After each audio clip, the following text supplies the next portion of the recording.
The U.S. is often compared to other OECD countries in regard to healthcare and other social programs. So let's compare the U.S. to other OECD countries with respect to immigration. The children of legal aliens born in the United States absolutely qualify for birthright citizenship. If you lawfully come to the United States for only one day and give birth on that day, your child is automatically a U.S. citizen. But does the same hold true for the children of illegal immigrants born in the United States?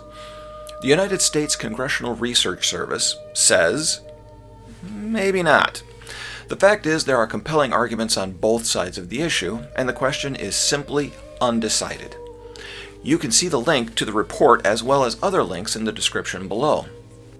Out of all European countries, not even one offers birthright citizenship. France, Ireland, New Zealand, and Australia all got rid of birthright citizenship. The only OECD countries that offer birthright citizenship are the United States, Canada, and Mexico. And in Canada, citizenship by birth is not granted to a child born in Canada if neither parent is a Canadian citizen or a lawful permanent resident. In other words, the children of illegal aliens in Canada are not citizens. Of all the OECD countries, only Mexico has birthright citizenship recognized for all children born in Mexico, regardless of the immigration status of the parents.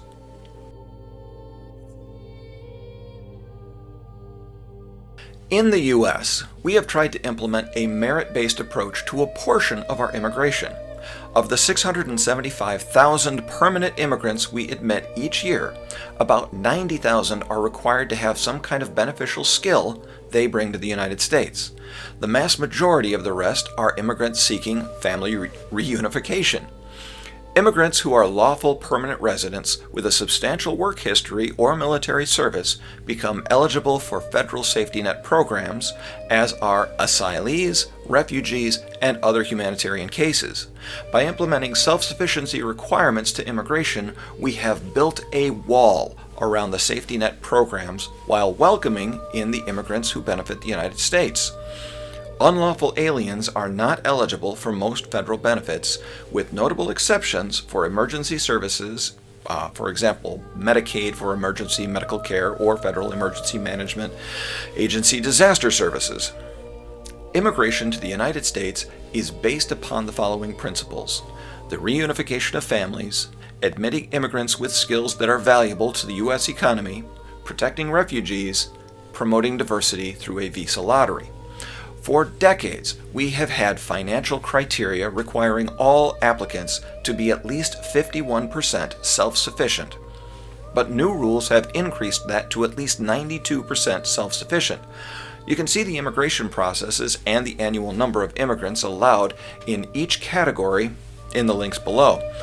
Even with our restrictions and requirements, the number one immigration destination in the world is still the United States.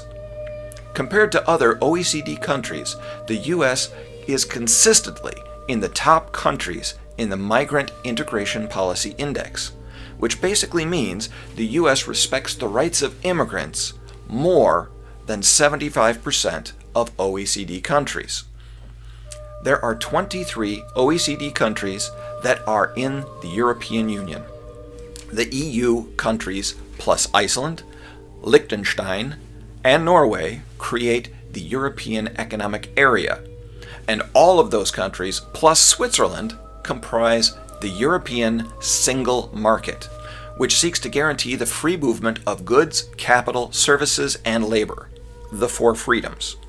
The freedom of movement grants all single market member state citizens the ability to move to another member state of their choosing for work, kind of like moving to another state in the USA, and after 5 years, automatically grants permanent residency to the worker in that country. But several of these nations, like the United Kingdom and Switzerland, are experiencing immigration problems due to this policy and are exploring how to cap the immigration from those member countries or to leave the single market altogether. The EU treats immigration from outside the single market vastly differently. Most OECD countries, just like the US, have merit-based immigration policies. They give priority to rich people to immigrate if they are willing to invest at least $1 million into a local business. They give priority to owners of small businesses already within their countries. They give priority to highly educated people, doctors and engineers, and often have express lanes to citizenship for these individuals. They, like the US, require proof of adequate income and adequate health insurance so the immigrant is not a burden on the state welfare programs. Mexico will not allow you to immigrate to Mexico without proof that you are financially independent and self-sustaining. OECD countries do not allow people with criminal histories to immigrate to their country. They have mechanisms for family reunification.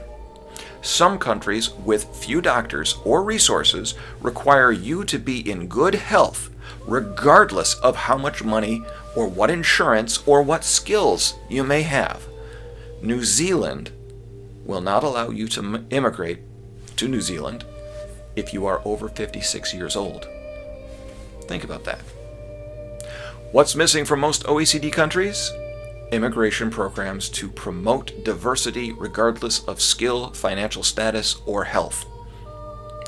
What's missing from all but 3 OECD countries?